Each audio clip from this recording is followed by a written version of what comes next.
Good morning students. Class 12 subject chemistry chapter number 1 solid state अपना चल रहा था। ये आपका वीडियो लेक्चर नंबर 3 है। ठीक है, लास्ट लेक्चर में अपन ने 7 क्रिस्टल सिस्टम को देखा था। ठीक है, आज अपन देखेंगे calculation of number of lattice points. ये टेबल आपको ड्रॉ कर लेनी है। बुक में इसके बारे में डिटेल थ्योरी दिया गया है। मैं आपको टेबल के फॉर्म में ये शॉर्ट में बताऊंगा आज। जैसे अपन को पता है यूनिट सेल जो है, ठीक है, वो बेसिकली 4 टाइप की होती हैं। अगर वैसे कैटेगराइज करें तो 2 टाइप्स हैं। फर्स्ट है प्रिमिटिव और सेकंड है centered unit cell. Centered unit cell जो है उसमें 3 आते हैं, एफसीसी, बीसीसी और ईसीसी। अब बात करते हैं अपन यूनिट सेल के कैलकुलेशन की। ठीक है, कि कितना लैटिस पॉइंट होता है उसका कैलकुलेट कैसे करते हैं। जैसे कि हमने आपको स्टार्टिंग में बताया था कि आपका जो यूनिट सेल होता है उसका जो शेप और स्ट्रक्चर है वो स्क्वायर टाइप का होता है। अगर अपन सिंपल क्यूबिक यूनिट सेल की बात करें तो उसका स्ट्रक्चर एक क्यूब लाइक या स्क्वायर लाइक स्ट्रक्चर होता है। तो अपन को ये भी पता है कि जो स्ट्रक्चर रहेगा उसमें 8 कॉर्नर्स होंगे, ठीक है, फेसेस भी होगी। ठीक है, उसके अकॉर्डिंग अपन वही काउंट करेंगे। जैसे प्रिमिटिव और सिंपल यूनिट सेल जो है उसमें 8 कॉर्नर होंगे, ठीक है, और उनका कॉर्नर्स का कंट्रीब्यूशन पूरी लैटिस में या स्पेस लैटिस में या क्रिस्टल में कितना होगा 1/8। तो यहाँ पे आंसर आएगा आपका 1। तो एटम पर यूनिट और रैंक होगी इस टाइप की यूनिट सेल की 1। सेकेंड नंबर है एफसीसी। ठीक है, तो एफसीसी में कॉर्नर और फेस के ऊपर, ठीक है, आपको पॉइंट्स मिलेंगे in the form of atom या कॉन्स्टिट्यूएंट पार्टिकल। तो यहाँ पे जो कंट्रीब्यूशन होगा, ठीक है, फेस जो है वो 6 होंगी और पूरे उसमें कंट्रीब्यूशन देखें तो वो 1/2 होगा। तो यहाँ पे आंसर आएगा 3 और 8 इंटू 1/8 आपको समझ में आ गया होगा। ये कॉर्नर के लिए है तो 3 + 1 = 4। बीसीसी के लिए क्या होगा, कॉर्नर तो आपका उसका आंसर 1 ही आएगा, बॉडी जो रहेगी, ठीक है, वो 1 रहेगी और आपका क्रिस्टल भी क्या है 1 ही है। तो 1 + 1 = 2 और एंड सेंटर्ड में क्या रहेगा आपको 2 इंटू 1/2। ठीक है, जो आप फेसेस लोगे तो कोई भी 2 फेसेस आपको मिलेंगी जो कि अपोजिट रहेंगी। ठीक है, अगर आप उसमें देखें टोटल वैसे फेस तो 4 होती हैं, लेकिन यहाँ पे क्या होता है एनी ऑफ अपोजिट फेसेस को अपन को ज्वाइन करना पड़ता है। तो उस हिसाब से उनका कंट्रीब्यूशन जो रहता है वो 1/2 रहेगा। तो 2 इंटू 1/2 = 1। तो 1 + 1 = 2। अब इसका होमवर्क आपका ये है कि इसमें इससे रिलेटेड सॉल्व एग्जाम्पल आपके बुक में दिए हैं और प्रॉब्लम फॉर प्रैक्टिस ये चीज़ आप घर पे करेंगे तो इसकी प्रैक्टिस और अच्छे से हो जाएगी। नेक्स्ट हेडिंग देखते हैं अपन close packing in crystal. Crystal में क्लोज पैकिंग किस तरीके से होती है, ठीक है, या अपन कह सकते हैं inter particle arrangement of crystal और सॉलिड। तो इसको इस हेडिंग को करने के पहले सबसे पहले एक टर्मिनोलॉजी आपको पता होनी चाहिए कोऑर्डिनेशन नंबर की। तो कोऑर्डिनेशन नंबर क्या है तो इसको देखते हैं। The total number of nearest neighbour of a particle touching of a given particle is called its coordination number.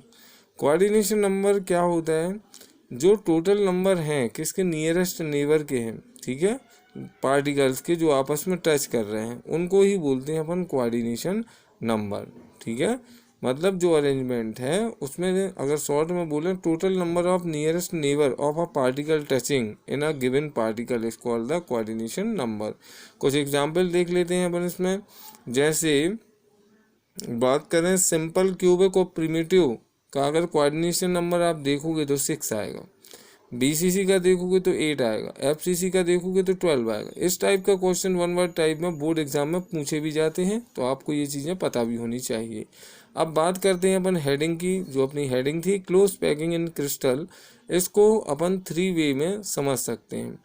1 dimensional close packing, 2 dimensional close packing, 3 dimensional close packing, या इनको सिक्वेंसली 1D, 2D और 3D close packing बोलते हैं। सबसे पहले बात करते हैं क्लोज पैकिंग इन 1 डायमेंशनल। तो इसमें क्या होगा, जैसे कि अपन को डायग्राम में दिख रहा है कि यहाँ पे जो पार्टिकल हैं या जो स्फीयर है वो एक रो में अरेंज है और एक दूसरे से टच में है, ठीक है। और अगर अपन बात करें इसके कोऑर्डिनेशन नंबर की तो वो आएगा 2, ठीक है। कोऑर्डिनेशन नंबर यही कहलाता है कि अगर अपन किसी एक स्फीयर को देखें, कोई भी अरेंजमेंट हो, किसी भी टाइप का अरेंजमेंट हो, अगर अपन किसी एक स्फीयर को देखें तो उसके राइट और लेफ्ट हैंड साइड पे जो भी स्फीयर टच कर रहे होंगे, जितने भी नंबर ऑफ स्फीयर टच कर रहे होंगे, वही उसका कोऑर्डिनेशन नंबर कहलाता है। सेकेंड नंबर पे अपन बात करेंगे क्लोज पैकिंग इन 2 डायमेंशनल 2D। इसमें आपको 2 टाइप से अरेंजमेंट हो सकता है। फर्स्ट है square close packing, hexagonal close packing. अब ये क्यों आया, इसका आंसर हम आपको बता दे रहे हैं। देखो, जैसे कि अपन 1 डायमेंशनल में देखें तो वहाँ पे तो आपको एक स्ट्रेट रो मिलेगी और एक दूसरे से वो जो स्फीयर रहेंगे वो टच करेंगे, तो वहाँ कोई दिक्कत वाली बात नहीं है। अब बात करेंगे 2 डायमेंशनल, मतलब जो लेयर हैं, ठीक है। अगर 1D की बात करें, अपन 1 डायमेंशनल की बात करें तो उसके ऊपर और नीचे और भी 2 लेयर आ जाएंगी, ठीक है। और ऐसे ही ये कंटिन्यू चलती जाएंगी और जो पूरा एक क्रिस्टल को बनाती हैं। तो फर्स्ट टाइप है इसमें square close packing, square like structure रहेगा। सेकंड है हेक्सागोनल क्लोज पैकिंग, तो आपका जो स्ट्रक्चर दिखेगा आपको वो हेक्सागोन टाइप का दिखेगा।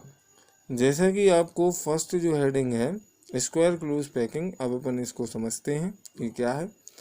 यहाँ पे आपको एक डायग्राम दिख रहा होगा, 3 रो में आपको स्फीयर अरेंजमेंट है, ठीक है। आप इसको ऐसे भी समझ सकते हो कि सॉलिड के अंदर के पार्टिकल का अरेंजमेंट है, ठीक है। क्रिस्टल के, या कह सकते हो क्रिस्टल के अंदर पार्टिकल कुछ है जो कॉन्स्टिट्यूएंट पार्टिकल है वो इस तरीके से अरेंज है, ठीक है। तो उन 3 रो को नाम अपन दिए हैं AAA, क्लियर। अगर अपन इसके CN नंबर या कोऑर्डिनेशन नंबर की बात करें तो आपको दिख रहा होगा 4 और 2 के बीच का जो स्फीयर है, मैंने वहाँ पे डॉट रखा है, ठीक है। अगर अपन इस स्फीयर को देखें और इसके चारों तरफ देखें कि कौन कौन से स्फीयर इस डॉट वाले स्फीयर को टच कर रहे हैं, तो आपको वहाँ दिख रहा होगा ये 4 1 2 3 4 ये 4 स्फीयर टच कर रहे हैं जो नियरिंग नेबर्स हैं, ठीक है। तो यहाँ पे कोऑर्डिनेशन नंबर होगा इसका 4। यहाँ पे जो अरेंजमेंट होगा स्फीयर का, ठीक है, वो हॉरिजॉन्टली भी होगा और वर्टिकल भी होगा क्योंकि ये 2D है। और जो स्पेस रहेगा इन स्फीयर के द्वारा जो ऑक्यूपाई किया जाएगा उसका परसेंटेज रहेगा आपको 52.4%, क्लियर। नेक्स्ट है हेक्सागोनल क्लोज पैकिंग, ठीक है। अब हेक्सागोनल जो क्लोज पैकिंग रहेगी, अगर आप देख रहे हो डायग्राम्स में तो किन्हीं भी 2 या 3 आपके स्फीयर के बीच में आपको खाली जगह दिखेगी। अगर आप ध्यान से देखेंगे तो जो वैकेंट स्पेस है उसको बोलते हैं अपन वाइड्स, ठीक है। हेक्सागोनल क्लोज पैकिंग में जो कोऑर्डिनेशन नंबर आएगा वो 6 आएगा, ठीक है।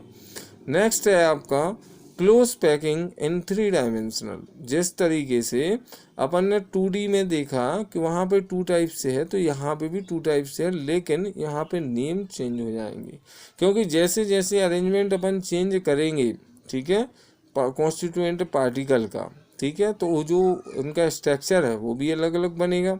इसी के अकॉर्डिंग फर्स्ट टाइप है HCP फॉर होता है हेक्सागोनल क्लोज पैकिंग, क्लियर। और सेकेंड वन है CCP एंड FCC। CCP मतलब क्यूबिक क्लोज पैकिंग और फेस सेंटर्ड आपकी क्लोज पैकिंग, क्लियर। इन दोनों केस में जो स्पेस ऑक्यूपाइड होता है स्फीयर के द्वारा वो होता है आपका 74%। अब अगर अपन बात करें SCP और CCP में कोऑर्डिनेशन नंबर की तो वो होंगे 12 और BCC में होंगे 8, ठीक है। नेक्स्ट नोट पॉइंट है आपको close packing of atom in cubic structure. ये सीक्वेंस आपने याद कर लेना है। FCC is less than BCC is less than SCC, ठीक है। ये SCC जो है वो है सिंपल क्यूबिक सेल, ठीक, या close packing. All novel gases have CCP structure. जितनी भी नोवल गैसेस हैं, अगर आप जानते हो कि ग्रुप नंबर 18 में जो आते हैं पीरियोडिक टेबल में, उनको अपन नोवल गैसेस बोलते हैं। तो जो नोवल गैसेस हैं उनका जो स्ट्रक्चर है, ठीक है, वो CCP स्ट्रक्चर शो करते हैं, लेकिन हीलियम को छोड़ के, क्योंकि हीलियम जो है वो HCP स्ट्रक्चर को शो करता है। अगला टॉपिक है आपका वॉइड्स और स्पेस और होल्स। तो जैसा कि मैंने अभी आपको स्ट्रक्चर और डायग्राम में बताया था, ठीक है, जो एम्प्टी स्पेस और वैकेंट स्पेस होता है स्फीयर ऑफ यूनिट सेल के बीच में, ठीक है, तो वो कहलाता है वॉइड्स और स्पेस और इंटरस्टिशियल वॉइड्स, ठीक है। When particles are close, the packing resulted in either CCP, SCP restructure. Two types of void generated. Two types of void generated हो सकती हैं। एक है टेट्राहीड्रल void, ठीक है, जिसका कोऑर्डिनेशन नंबर रहेगा 4 और R void equal to 0.225 into R स्पेयर। ये आपको डायग्राम दिख रहा होगा और आप बुक से भी डिटेल कर सकते हो, ठीक है। Second one is the octahedral void. Octahedral void जो रहेगा उसमें 6 स्पेयर, ठीक है, रहेंगी और उन 6 स्पेयर के बीच में आपको वॉइड मिलेगी, ठीक है, या कह सकते हो एक रेगुलर टेट्रागोन रहेगा, ठीक है। यहाँ पे कोऑर्डिनेशन नंबर होगा 6। ये आपको डायग्राम दिख रहा है और भी अगर आपको डायग्राम आपके बुक में और भी दिए हैं। आर वॉइड जो है आपके ऑक्टाहीड्रल वॉइड के लिए वैल्यू आपको ये दी गई है, ये उसका डायग्राम दिया गया है। अगर आपको जो वैल्यू दी गई है बॉक्स के अंदर दोनों बोथ ऑफ केसेस में, ठीक है, ऑक्टाहीड्रल में भी और जो आपको अभी पहले बताया था हमने, ठीक है, उनमें जो कैलकुलेशन बुक में आपको दी गई है हमने आपको फाइनल आंसर लिखा हुआ है यहाँ पे, ठीक है। ये नोट पॉइंट आप नोट कर लीजिएगा। होमवर्क आज आपका रहेगा सॉल्व एग्जाम्पल सभी इन सभी टॉपिक्स के जो भी आपके बुक में दिए हैं। प्रॉब्लम फॉर प्रैक्टिस भी आप करते जाइए, उससे आपकी प्रैक्टिस होगी और भी बहुत अच्छे से आपको कॉन्सेप्ट क्लियर होगा। नेक्स्ट टॉपिक रहेगा पैकिंग एफिशिएंसी और पैकिंग फ्रैक्शन। ये आपका नेक्स्ट टॉपिक है। अभी तक जो आपको बता दिया गया है उसकी वेल प्रैक्टिस करिए, रिमेंबर करिए, लर्न करिए, ठीक है, और नोट्स को राइट डाउन करते जाइए।